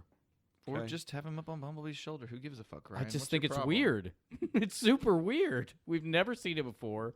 It's very well, it strange. makes if you look at it proportionally, he looks enormous. I mean, like You're right. no, he's about almost the right size. You think? He's not. Bumblebee's not that much taller than Spike. okay. I guess Bumblebee gets bigger when he transforms. Well, yeah. The animation of these characters is very changeable. We can't. But We can't do litigate this. The Autobots, they're sneaking into the city through the sewers. They're paranoid, very paranoid about being seen, and are under the belief that if spotted, Megatron will kill Optimus Prime. Again, why would you just not assume that he's already killed Optimus Prime? But to more safely scout, Mirage goes invisible and goes ahead of the group to see what's going on. We transition. Arguably the most advantageous skill of any Autobot. Right, true. And they use it quite a bit with success every time, really. I did like the note that Hound says that he is able to track, quote unquote, Mr. Invisible in stealth mode, so Hound can follow him. Oh, That's how cool. they do that. Yeah, I didn't pick up on that. Hound is always able to he's Hound. he's a tracker. He's always A able to scout. randomly track. So he's able to randomly track Optimus Prime, which will come into play later. The Constructicons, at this point, are creatively crafting with Optimus's appendages. Yeah, Megatron just gave him the parts and was like, "Do whatever, bitch." Yeah. like Get- you guys have fun. Tim Gunned, make it work. It's a make it work moment. The final part, so they let us know that they've handled everything except for this rigor mortis arm of Optimus Prime, right arm that's just gripping a rifle. It has yet to be leveraged here in whatever kind of creative exercises they're doing. So they transform and drive off into the city, having some kind of plan for it. Super secret plan that's really reasonable and isn't dumb at all. Well, I don't know what you're talking about yet, Ryan. Okay, sorry. There's no apology necessary. No, Aaron. I'm sorry. Hey, Spike's still riding Bumblebee's head. No. We do transition to the next scene. Hound B, the team, Spike up top. Spike is the first headmaster. Real basic, but yeah. It is weird the way he's riding him too, with his legs almost crossed over his neck. Yeah, because it's not like he's riding his shoulders. He's on his fucking head. Which doesn't seem comfortable because Bumblebee's head is pointy. Anywho, I got to get off this. Mirage lets the team know it's all clear ahead, and Hound indicates that he's got conflicting data coming in on Optimus Prime. He's not in front of them anymore.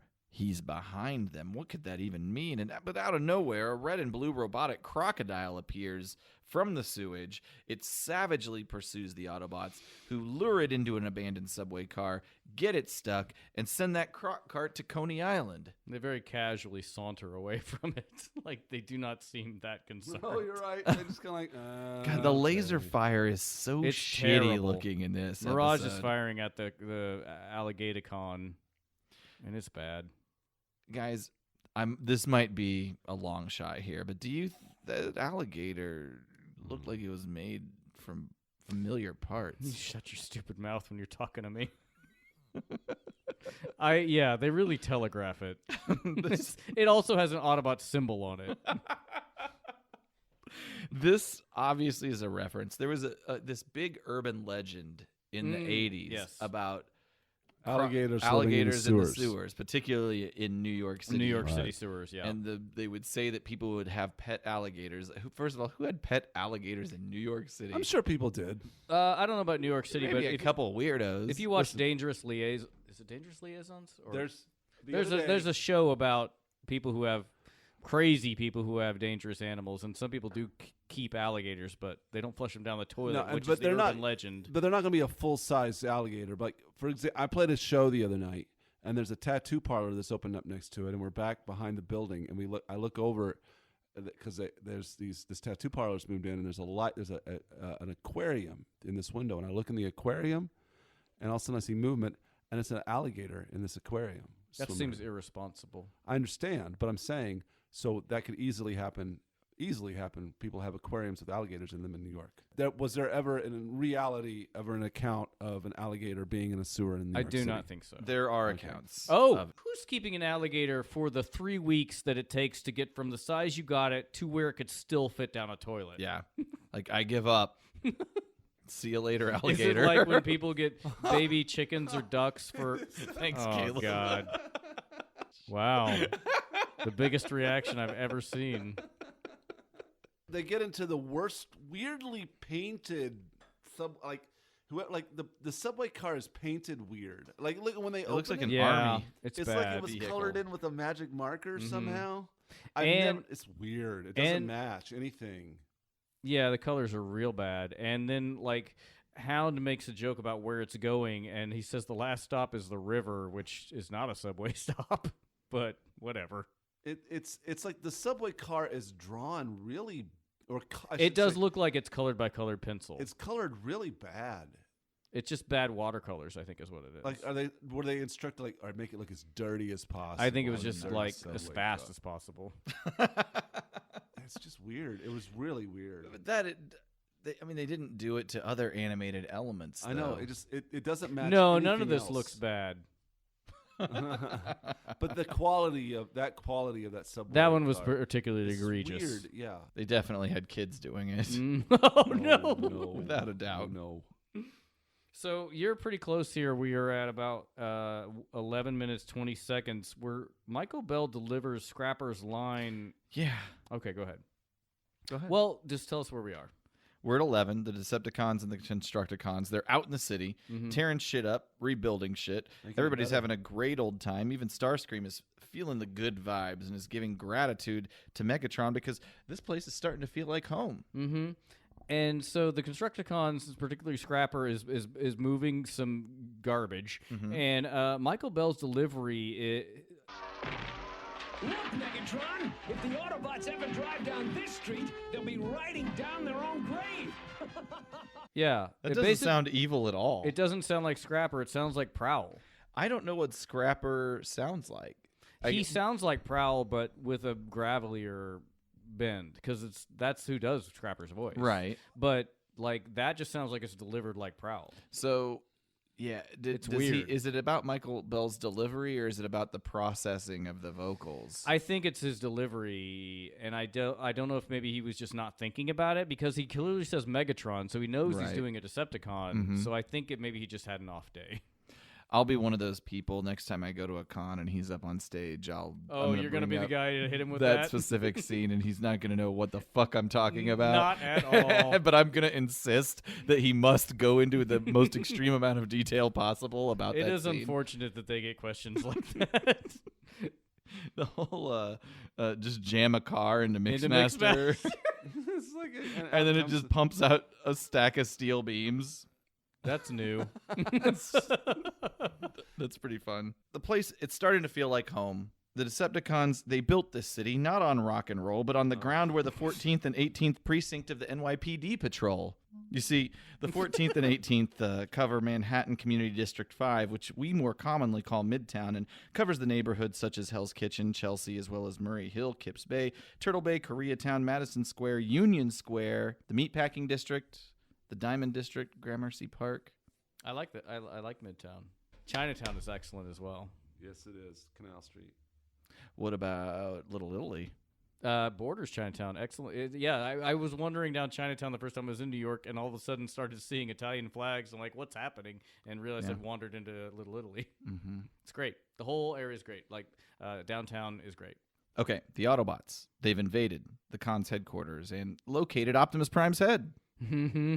Prime And fills- Ratchet has to he twists those wires. If you tweak the wires, they start working again. Ugh. Mm-hmm. Mm-hmm. Prime fills Ratchet in on the situation. He's been disassembled. Prime can sense his He has legs. Aquaman powers. It's so weird. He can. And what are his legs doing? Are they holding up a table? They're flying. Yeah, they're just. I just hanging thought out. they were just sitting there. They're just sitting there. It looks like they're under a table. Nope, they're not. We haven't even gotten there They yet. do look like they're, Oh, you're right. they're That is holding up a animated. table. You know what? I take it back. Caleb goes, nope, they're not, as he's staring at his phone. No, I take it back. They're holding up something. That's right. It feels like. But when they get pulled out, Nothing. Yeah. There's Well, no- we don't see the result. that's true. That their game of Risk has been ruined. Mm-hmm. These legs. I don't understand the telekinesis powers that I guess it's Optimus magnetic. Prime has. They fly toward his beam. but he can only use them for his body parts. Hound realizes why his prime tracking sensors were all fucked up. The Alligator Con. Unwieldy name. There is a couple versions of that unwieldy name. We'll get another one later that is Mm-hmm. not much more creative. It's not no better. Speaking of Matrix, as we were doing earlier, where's the Matrix? Yeah, I just kind of got to give that a pass. I mean, It didn't it didn't exist yet. exist. It didn't so exist yet. What are you gonna do? What are you gonna do? What are you gonna do? Hey, I'm the cabbie that Hey, we will be call friends me- with. Call me Checkers. Where's your fucking Matrix? What you gonna do? What's your metric? What's your matrix? All of this feels culturally inappropriate. Nah, it ain't. I'm transforming here. This is a really fun segment. Really? I liked it, Caleb. The team locates and wrestles the reptile. Oh, this full fucking. Okay, go ahead. It's a mighty struggle for the team, but Prime can help if his body part is indeed made up of the jigsaw puzzle of a reptilicon. He Yep. calls it. He uses his telekinesis to. It's unclear. Somehow stop it. We don't know because it doesn't show. But what it does show is Mirage and Hound and Ratchet carrying the alligator's limp body, the dead weight, up some stairs. And for some reason, all of them at the same time. Let's just play it. Okay. This alligator is big and heavy. From They all deliver it. That line, this alligator is big and heavy, in sync. All three of them. And So weird. what's even more challenging is Optimus Prime's reply to that. help. That is, if I'm really a part of that jigsaw puzzle of a reptilicon. Prime, you did it! We've got him now! Or should we say, we've got you? This alligator is big and heavy. From the looks of it, I'd say a little of both. Should we say we've got you? That line makes sense because the alligator is made from parts of Optimus Prime. Then this alligator is big and heavy, said in unison for no reason whatsoever. And then Prime's reply, from the looks of it, I'd say a little of both. Yeah, that's what we said. It's big and heavy. We got no problems. Right. Yeah, so They didn't say this alligator is big or heavy.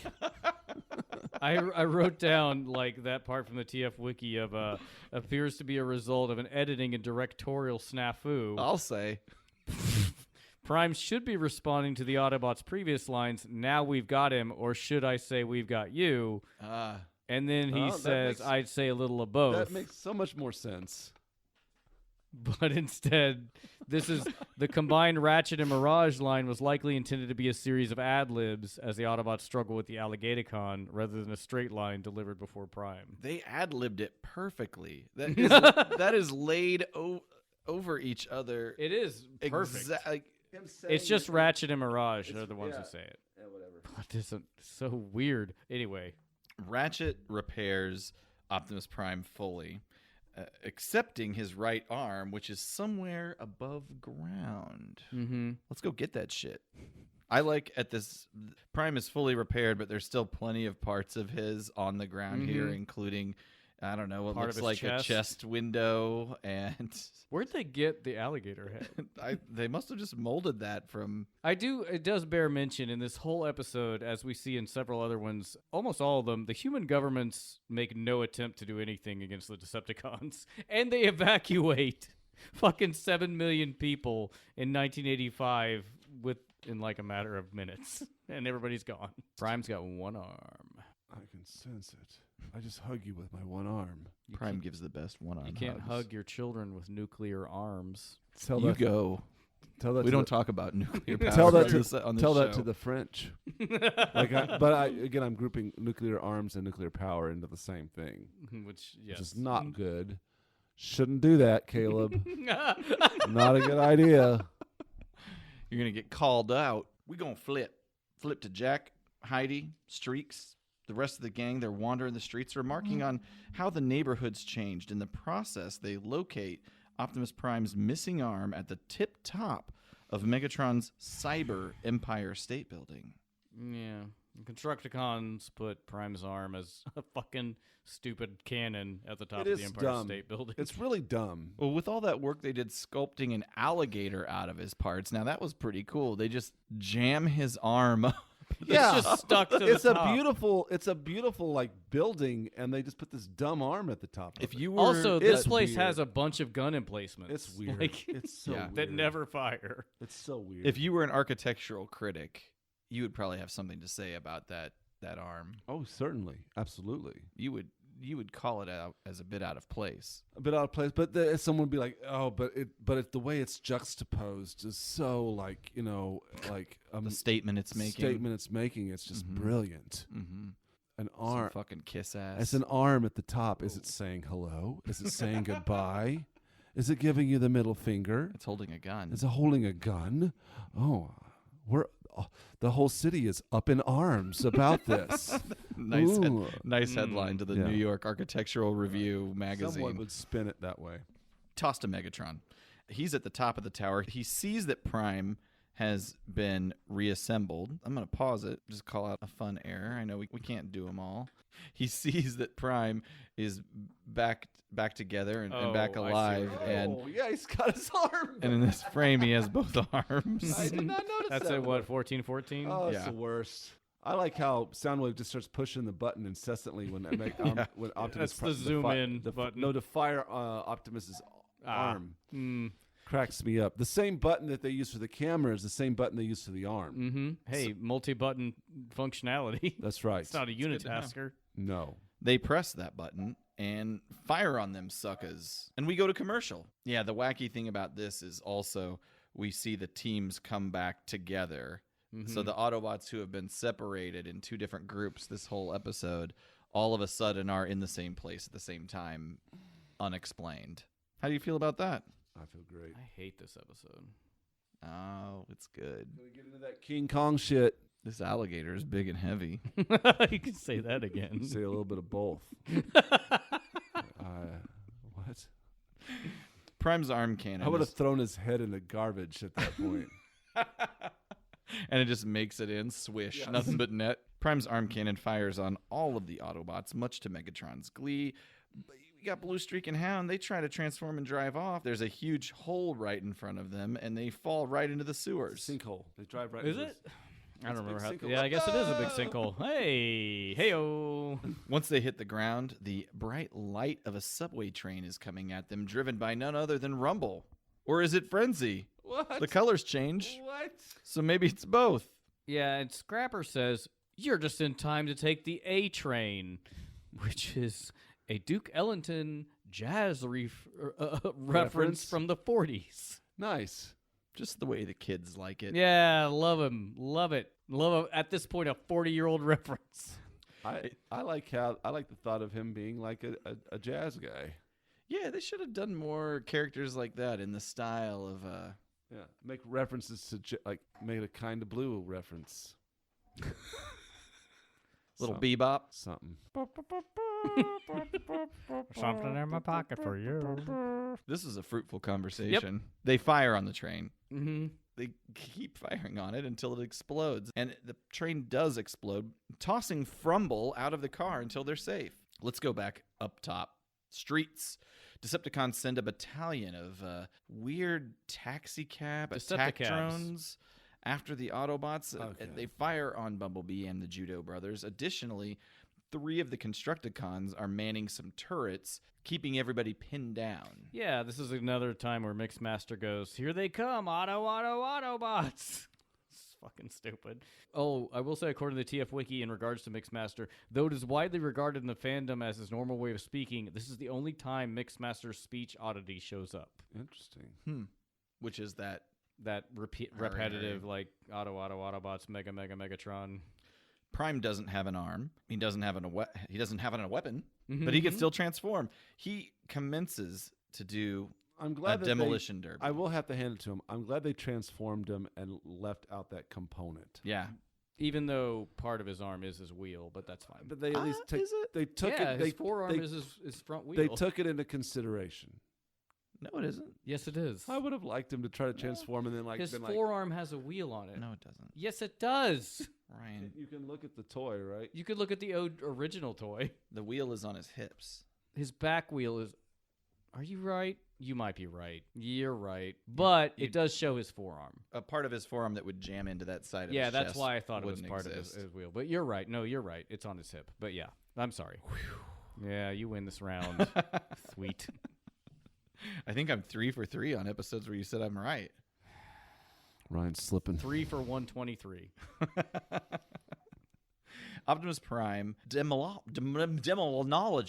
demolishes those taxi cabs. It's pretty. I actually I hate this episode, but I loved this. I did love where Prime transforms and he barrels through the Decepticabs and then takes out the Constructicon battle gunner emplacements. That fucking ruled. I loved it. It was nice. Optimus Prime doesn't need one. I can't remember if it's Sunstreaker or whoever says doesn't need an arm to kick ass. Whatever. That's exactly what they said. That is word for word. Even with one arm, Prime is PRIMO. Yeah, Nice. it's awesome. He just drills right Yeah, into he the does. side of the Smashes building them that's up. holding the Constructicons in their gunneries. Prime rejoins Ironhide and Ratchet. That is weird. When he rejoins Ironhide, Ironhide's just standing. Oh, you have a note on this? Go ahead. Ironhide's just standing there, but Prime says, "That's the way to cool it, Ironhide." But he's not doing anything. It makes no sense at all. I think maybe also Prime's head is tiny in this frame. I don't think he's fully transformed yet.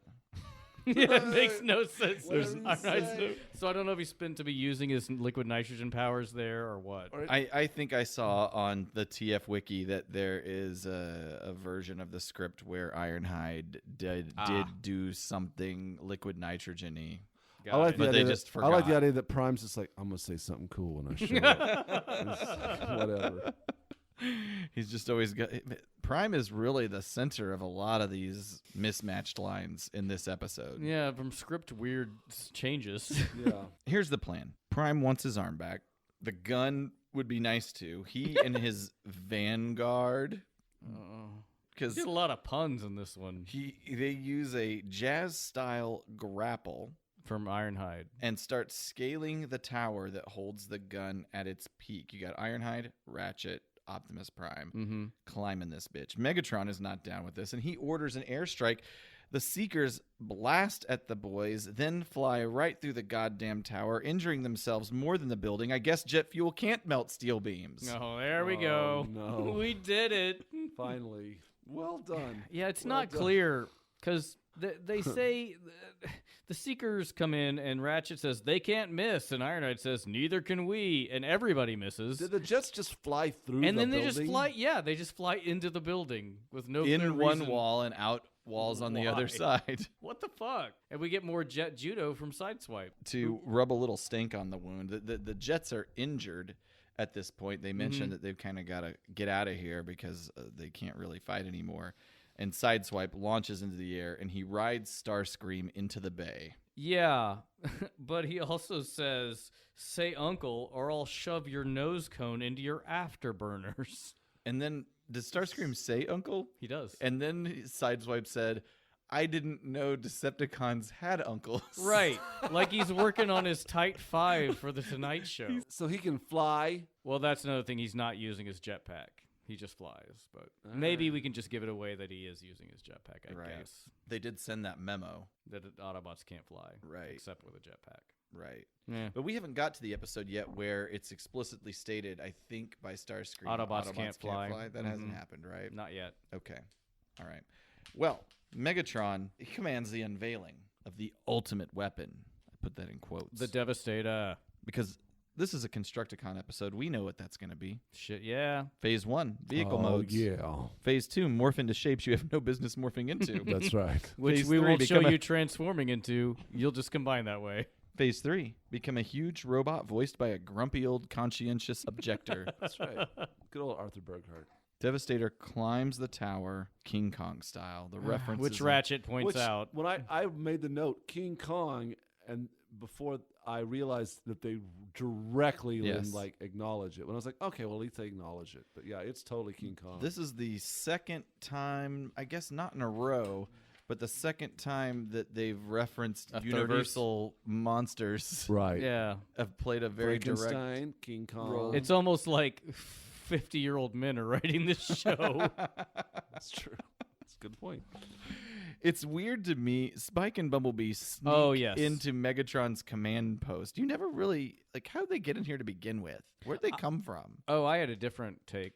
That's true. That's a great point. My weird part was whenever the elevator opens, Spike says, "Now, Bumblebee," but they don't Yeah. do anything. Yeah, they act like they're getting ready to take some big action. Yeah, they just stand outside the elevator and get spotted. All they get spotted. All they are is a target to, I guess, fuck up this control room here. They run around the control room. Megatron Yes, fires haphazardly. yes. You know what would have been funny if Spike would have come in on Bumblebee's shoulders. They should have held that through the rest of the episode. Yeah. Spike and Bumblebee are discovered by Soundwave immediately. Megatron goes after them, firing, missing over and over again. He ultimately fires on and destroys his own weapon controls, which renders the Optimus Prime gun thing useless.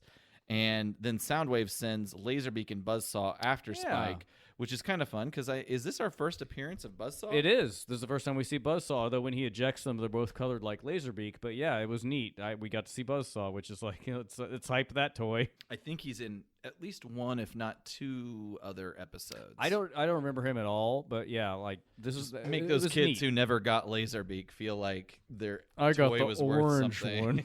Back So- outside the tower, Yeah, go ahead. Devastator grabs Optimus Prime, Fey Ray style, some might say. Yes. He doesn't ask permission.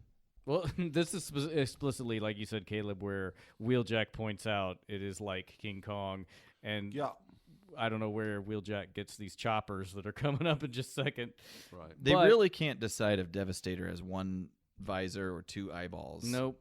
It goes back and forth, and I don't understand that mistake. Even in single shots, even in Mhm. like I just saw him, or I just saw him have visor, and then he turned his head, and when he came Just back, he had a eyes. subsequent, it's a big bozo. Here's where they get on the nose, even more on the nose with the Universal Monster reference. Yep. Wheeljack mentions that he's seen King Kong, And so he's going to do what they did in the movie, which I think failed in the movie. I don't remember. Didn't work out so well. I mean, King Kong does die, right? This sounds like a wheeljack idea. Like He I sends saw in the remote movie. controlled helicopters to attack Devastator, but that's a pretty quick failure. Yeah. And I like how Hound says, "Don't feel bad, Wheeljack. Maybe he's seen that movie too." It's not even a failure. It's not like Devastator knocks him out of the air. They just shoot him and nothing happens. Like, and then Wheeljack is real upset. Like, he's got his hand on his head and shit. I mean, it does also, this all begs the question of why Devastator can't fly. Mm-hmm. The individual Constructicons can fly. And I don't know if we see him fly later, but we definitely see other Gestalts fly. Maybe that's too complex. Combiners. For the early combiners to Maybe. get in sync. It's true. I don't think we see it until season 3. You do see Devastator fly in season 3? No, we see like Superion fly. You know, Aaron, Gestalts. Superion is airplanes. He should be able to fly. I think Minosaur flies. I can't remember. Well, we'll see when we get there. But Listeners, let us know. In the meantime, we'll keep an eye out. in for the it. meantime, ignorance. Does Unicron know how to fly, or does he happen just to be in space and float around? Well, presumably Unicron couldn't exist in an atmosphere. I think he would be destroyed. Explain. Well, he's too big. He's too massive. Like if you, I mean, again, so he we're getting can't. back So to he getting. can't. He can't fly.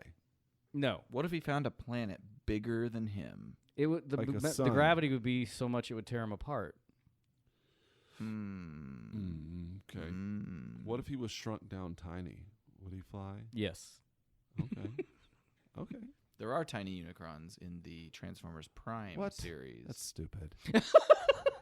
Let's get away from that. Okay. From inside the tower, Ironhide, Ratchet, they hear Megatron commanding Devastator to destroy Optimus Prime.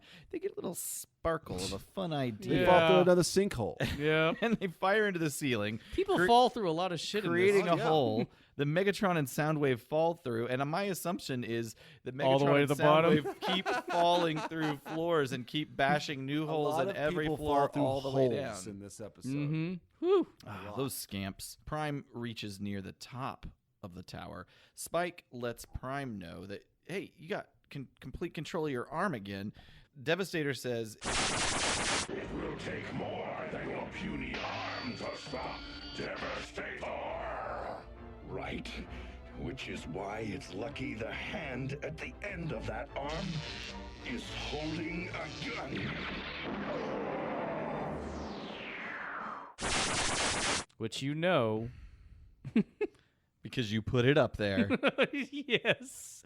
When I first watched it, I thought, he knows there's a gun there. Maybe he's just saying that gun isn't going to be strong enough. Right. But it is strong enough. Knocks Devastator off the building. He's falling, King Kong style, again, to the ground. Ratchet is holding Ironhide's ankles out a window, and they manage to catch Optimus Prime Mm-hmm. And as Devastator Devastator falls falls to the through the ground, ground. creating another hole. Yeah. I would have liked it if Devastator would have said that line.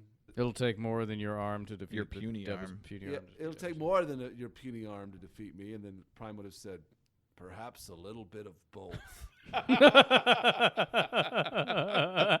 That would have been good. So yeah, another hole in the ground. Emerging from that hole is the Constructicons. All beat up.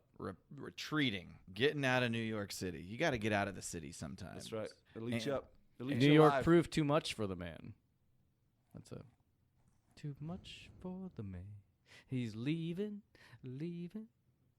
on a midnight train to Georgia. Leaving on a midnight train to Georgia. Excellent. You know, I mean, if I can't have him in my world, I'll live without. Or wait. Wait, no, it's. What is it? It's if I basically she's Something gonna give live- up her life to I be can't with him. live That's what it without means. him in mind. Anyway, yes, it's an excellent If song. he can't be in my world, I'll live with. I won't. God damn What it! the fuck is the line? Where's a Pip when you need one? Can we buy a Pip? Can I get Pip over here? When I don't have Dr. Pepper around, You get I get a little Mr. Pip. Mr. Pip. Everybody's leaving. the Constructicons, they're getting the fuck out of here. They're quickly followed by Megatron and Soundwave, who pledge to return. They will be back. This isn't the last we've seen of these Jokers. And we get a very quick wrap up scene.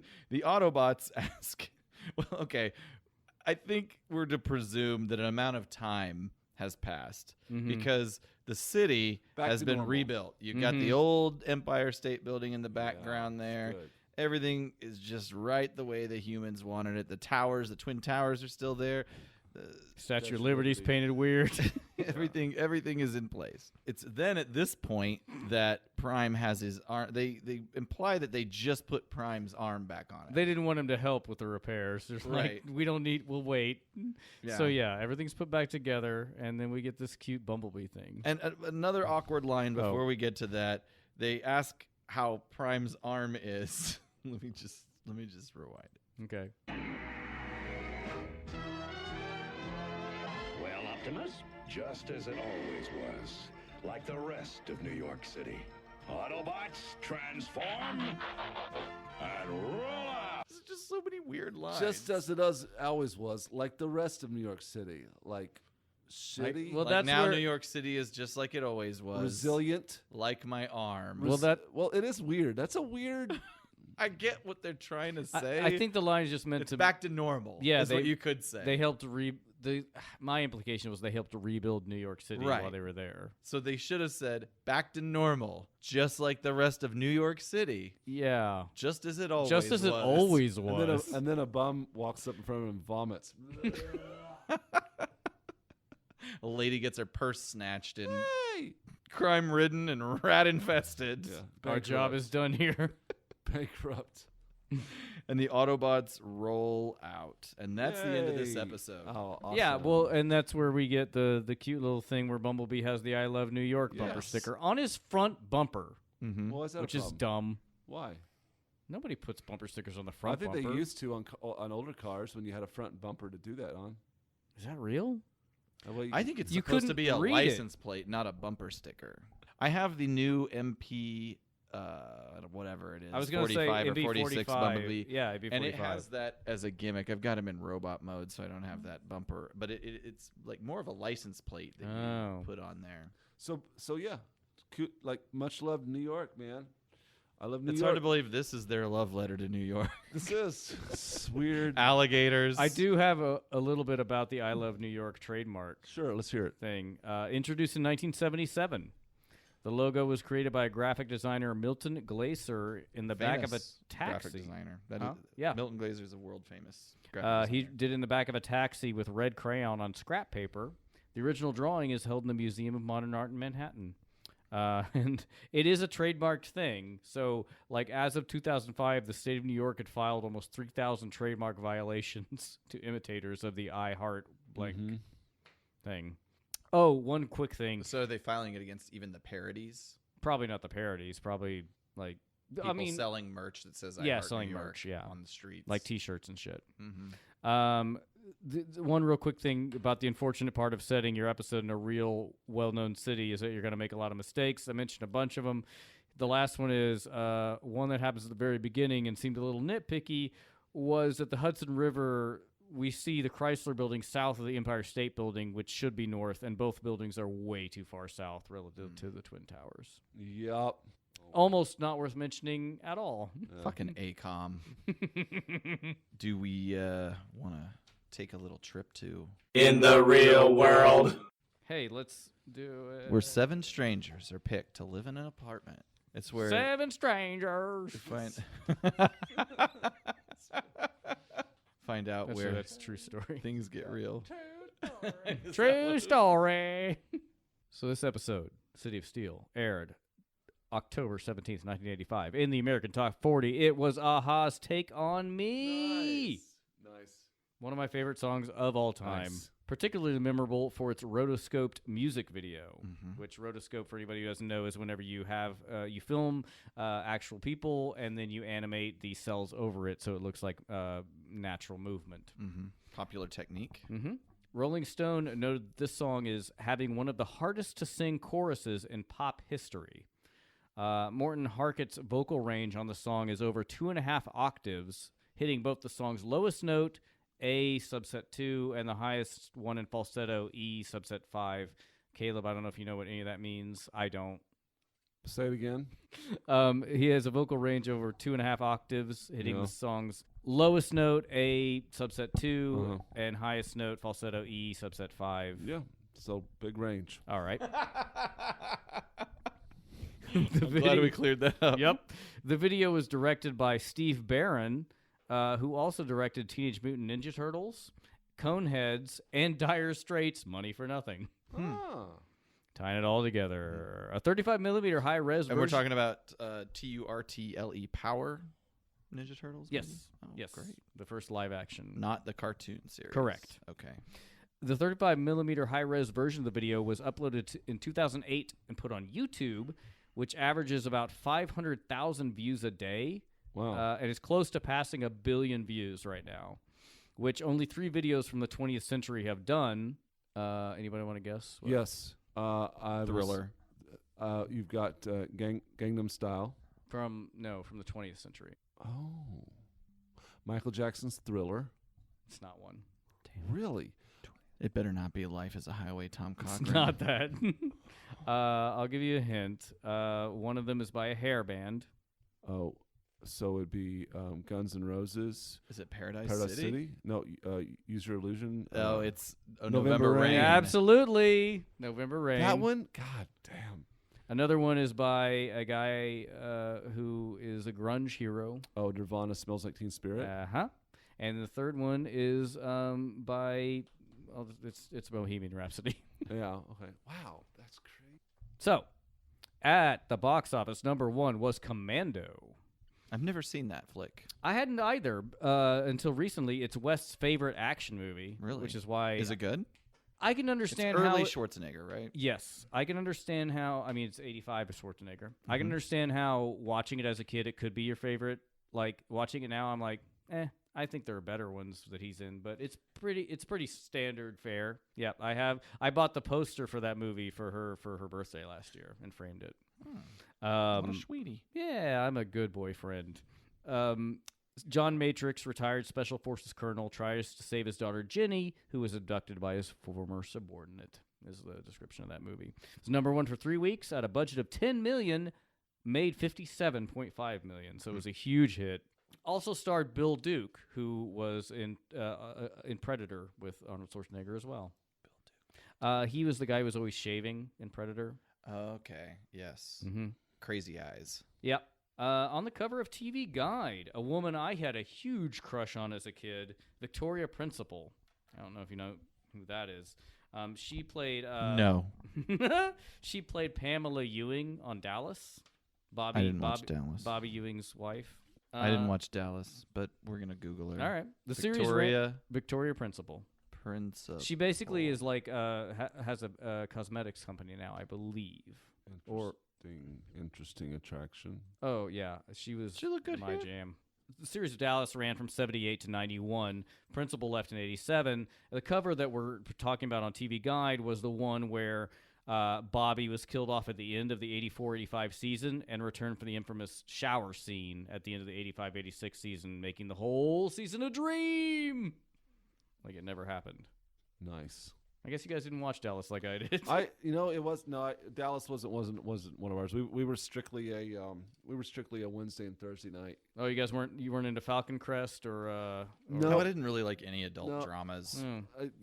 We did the half-hour sitcom. We did Cheers and Night Court. Oh yeah, that was in rotation as well. And then if I went to my grandparents' house, I was always there watching Hulk, Fall Guy, Simon & Simon, and especially Magnum P.I. All good. All great good stuff. Yep. Victoria Principal was on the cover of a lot of issues of TV Guide, actually. Sure. But she's totally hot. Oh, absolutely. Oh my gosh. Like, there's the shower one. Yep. That's a very poorly rendered. It's weirdly colored. AKOM did the cover for that. Yeah, TV Guide. it does look like it's in colored pencil, what we're looking at. Yeah. Is that Bill Murray in the shower? I don't know. Don't know what's going on here. Anything else from the real world? That's it, baby. Why don't we go into the Rip deviations. Written by Douglas Booth, which is weird because he also wrote 2 of my favorite episodes. Did I mention I hate this episode? I hate this episode. Wrote 2 of my favorite episodes, which were Roll For It and A Plague of Insecticons.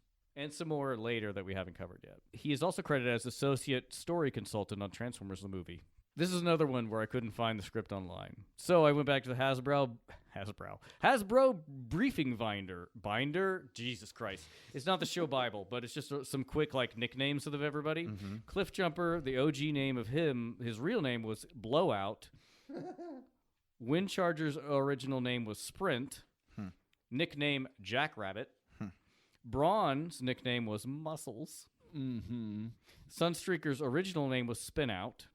Hound's nicknames are Sarge, Nose, and Sniffer. There was a notoriously bad third-party version of Sunstreaker by a company called Omnigox, and the name of the character was Spinout. Oh. And it's noted as one of the worst The worst that's ever been. toys ever produced. Oh, wow. Jazz's nickname is Coolsville. There's a third-party Coolsville Jazz. Jesus Christ. Didn't even. So now we know where that's all drawn from. Trailbreaker's original name was Guzzle Ew. because he used. I feel bad. I didn't even think of that, but it's because You got Guzzle, notoriously and fuel- Sniffer, and Blowout. These are all not good names. Finally, we come to Ratchet, whose nicknames were Cool Hand Lube That's not good either. and Grease Finger. Yep. Okay. These are all really, really. They're just asking for it. That's it. I want to see a third-party Grease Finger. So do I. Aaron, can you Google Grease Finger and Guzzle on Google and see what happens? G1 Transformer Comics Bible, number one okay, thing there that we pops go. up. Shoo! We're safe. You guys want to rate this scheme? It's so dumb. It's why? First of all, why take a building and build another change it into a different building? And why New York? It's a bad scheme. It's terrible. It's a I give bad this scheme. a 1. Yeah. I don't know. Why not terraform a city, though? Or I guess It's a just build bad your own. scheme. It's I a don't bad know. scheme. They went to a lot of trouble to the work that they put into digging tunnels underneath the whole city. That should just be their base. Yeah. It's a different scheme. I don't Usually know they're trying why to they get- would do it. Like, what they're was not- wrong with their base as it was? They're not Why going- did they have to It's a do different that scheme. there? Yeah, they're not going after Energon. It's true. It is different. They're just, so, all they're right, just I'll bump it being up to a 2. nostalgic. It's an interesting one. They're just being nostalgic, so they decided to recreate Cybertron on Earth, which actually they should just do anyway. But go to Kansas. This is not a good way Why to not do it. go to Kansas, pick a cornfield, and build it from scratch? It doesn't have to be a cornfield, but I understand what you're saying. They're going to have to the logistics of having to work around all the buildings that are already in the way, and it would be Exactly. It's just as and, easy. And getting like a building permit in New York is a nightmare.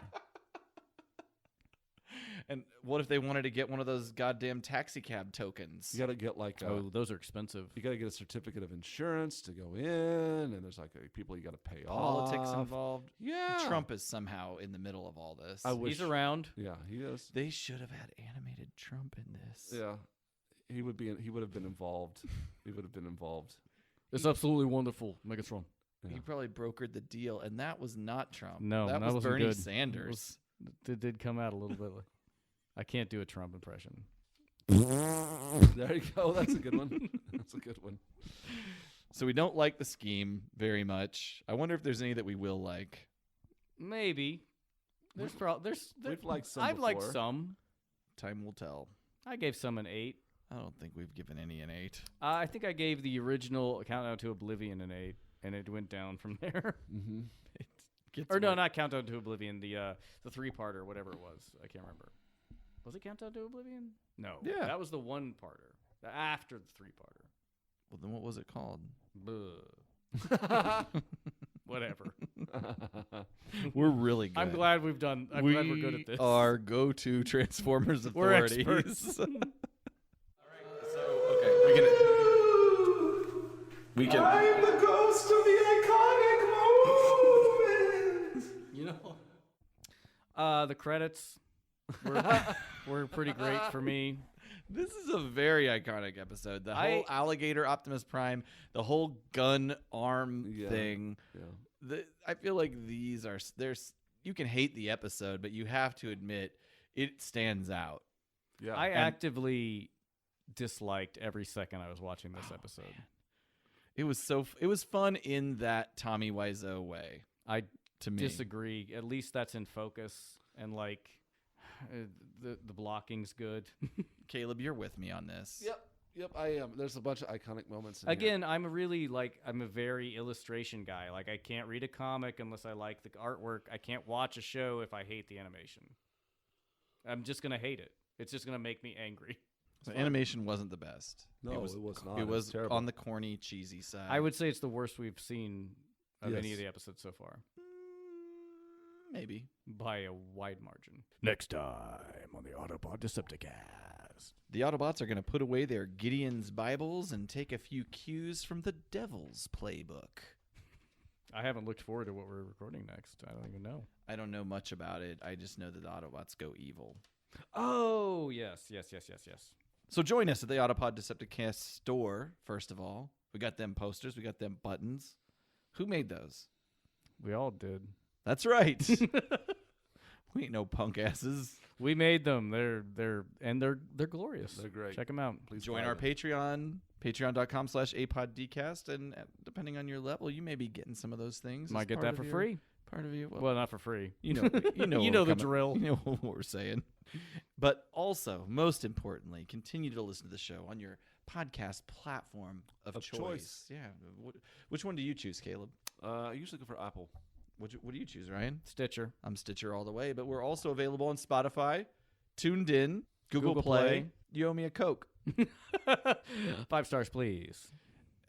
Ryan, anything on the old website, Oh, autopoddecepticast.com? I'm just going to put a series of pictures of poop. Sinkhole because pictures. Sinkhole pictures will absolutely be up there. Absolutely. And then other things that I remember whenever I edit this and figure out what we said. And what we said can also be found on our social media feeds, Twitter, Facebook, Instagram, all of them at APODcast. Thanks, everybody. Okay, bye. See you at TFCon today. Go find him. Yeah, find them now. All right, we're done. Kiss him. Let's go in.